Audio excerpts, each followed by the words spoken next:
You're nobody to please. And please stop pleasing anybody. Please stop pleasing people. You cannot please people. You can be, if you are a people pleaser, you are living in depression. If you are to say all the time yes to people, then you really want to say no, you are a people pleaser. You are in trouble. You are in trouble. And therefore it is very healthy to say sometimes no. A strong no. Right? I can say that no in the best way possible. Very politely, very gently, but very firmly, I will say no. People who have learned to say no, when they mean to say no, they are mature people. They are adults. They are people who have grown. You say yes, because what will the other person think of me if I say no? You are in trouble. You have a terrible problem of your perception, your image. You suffer from what I call very low self-image. When you have your self-esteem high, you will not be offended by people's remarks about you, people's criticisms behind your back. When you hear someone has talked behind you, you are not going to have sleepless nights for 7 days. No. When I hear people are talking behind my back, and I hear all the time, I laugh. Yes. That's Because right. they are barking dogs. And barking dogs never bite. Nope. You know that one? Barking dogs never bite. They're trying to scare They're you away. cowardly people. Yeah. If they are strong enough, they'll come and face me and tell me, this is talking behind the back should never offend, disturb any one of you. If you have learned to love yourself, accept yourself, you don't need somebody else, you don't need, you are not as good as what others think about you. Do you understand what I'm saying? Yes. I hope you will digest what I'm saying. You are not as good as what others think about you. You are as good as what you think about yourself. Amen? Amen.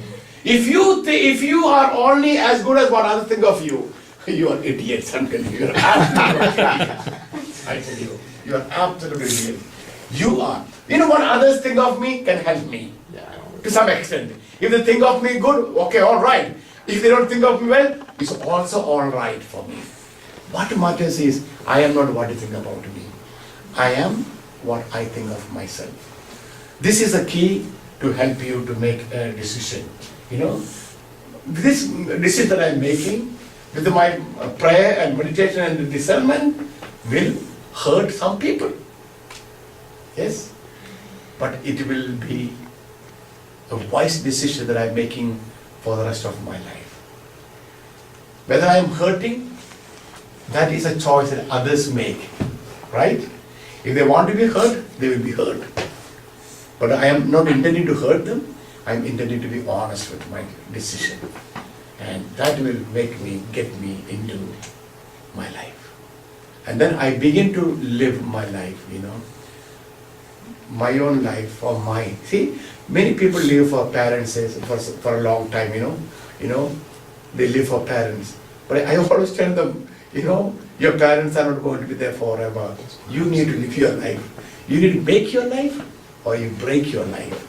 If you break your life, okay, all right, but don't blame it on anybody. You have broken your life. But if you make your life, it's also your responsibility. If you break your life, good for you and good for the family. But the first place for you, life is good. Okay, so this is my, without much preparation, I'm trying to be very practical instead of going into the theology of discernment or spirituality. No. No, you see, you don't remember. But this is in a simple way. I'm telling you, discernment is very important. And find help if you need to, and spend time in meditation and prayer, and listen to the voice of God talking to you. Don't say, "Are you talking to me? Oh, I don't like to hear this word. What you're telling me. Tell me something different. Come on." No. But the Lord is telling us in the silence of our hearts, after much prayer and meditation, that is. Remember David and so on, David, when the prophet came, chose to anoint, David was the least, See, God will never come to us like that, God will not come that way. God will come in a simple way. And God will talk to us, through different people. Yes. Through different experiences, God can talk to us. But God may not come directly, as He has already appeared to Saint Bernadette, or, it may not happen to us. But it can happen to us through people, take it. Alright? And finally, I am happy that Rene, Rene is representing your group, and I am very happy, but she needs to be supported. Okay, so please help her with the raffle tickets or whatever things that she's planning to do. You want to talk to her? You want to tell them what are your plans? Oh, well, I have a little something, but Okay. not too much. Okay? You can continue to maybe give a little bit of a general, idea what the fundraiser is. I know it's annual, but a lot of us will be go.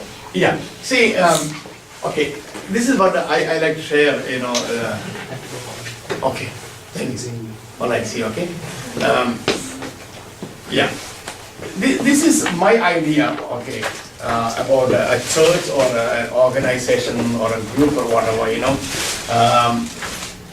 See, I am here as a pastor of St. James, okay?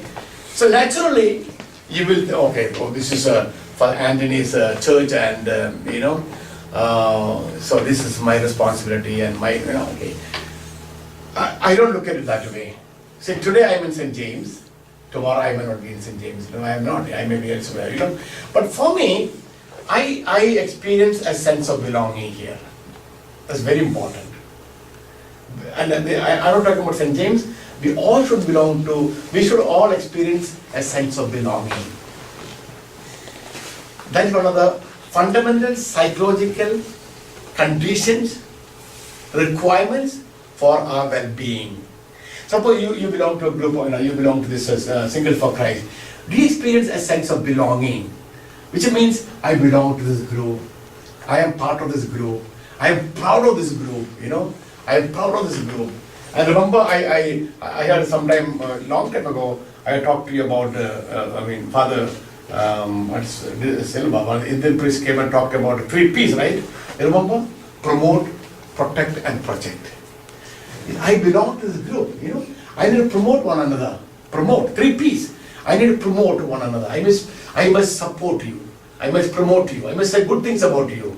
Not this, this is what spoils our community, group. You know what it's like that? Talking behind the back. Complaining and all that, putting on people, what you call Indian crab mentality. That's not good. You promote, okay? I must support you. You are my brother, you are my sister, you are my friend, And project, you see? Here is a person. Give the importance of the person, project. And then you must protect. When you are attacked, you must defend, So, you need to experience a sense of belonging. But what happens in a Catholic church? I don't know about, I can't talk about other churches, but what I see it is not only the Catholic church, it's in every organization. In every organization, according to the rule, only 20% will be really involved. 20% only will experience a sense of belonging. So our effort should be to increase that percentage from 20 to 30 to 30 to 40 to 50. A sense of belonging. So you see, my dear friends, I am very honest, okay, about my contribution, okay. For me, I am giving my 100% to St. James. I can boast about that. Okay, I can boast about, because I am single-handedly managed this parish. When I took over this parish, we had about 130-40 families. Today we have 800 plus families. Okay, there is no ministry in this parish, dead parish. Today we have so many ministries and they are doing very well. And that is my, I enjoy being part of this parish because I belong to this parish. See, like you belong. If you don't experience a sense of belonging to your family, you don't feel at home in your own family, there's something wrong. There's something drastically wrong in your relationship. So for me,